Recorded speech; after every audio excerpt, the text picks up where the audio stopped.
I've always wanted to get into the Guinness Book of Records.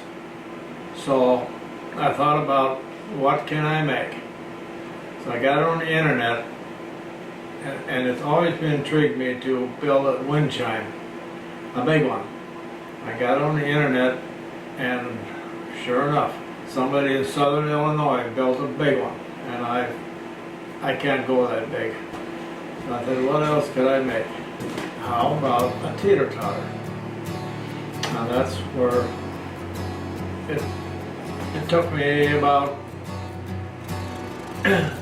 2 years from start to finish, but you gotta figure all the time designing just exactly what I wanted. I wanted to go at least 45 foot.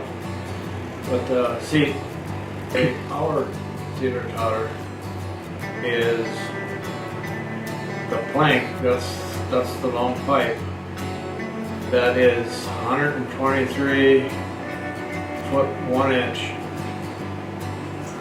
and the height in the center is 25 feet 8 inches, and the seat on one end when it's up is 50 foot 6 inches. We planted 5 papers in the area, and it really astounded me because I did get on the front page. That was really something. What Guinness wants is really stringent. The application got to be measured by an engineer, a licensed engineer. Got to have 2 witnesses. Got to have all kind of criteria. And then my daughter Barbara in Connecticut, she's taking care of all the paperwork for Guinness. I'm probably didn't leave very much for my family, but I was hoping that, I'm going to tell you a little story. You ever hear of Ripley's Believe It or Not? My dad was on this probably in the 30s,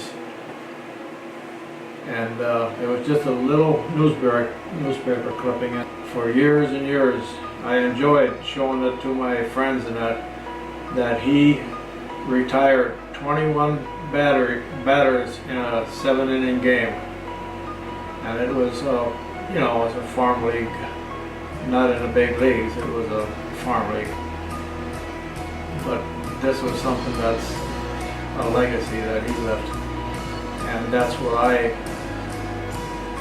had in mind while I was building it. If I could get in the book with my grandkids and could enjoy this forever, once it's in there, it's in there. If anybody wants to build one of these, you can do it, but you better hurry, because I already got an application into Guinness Book of Records, so I'll probably beat you there.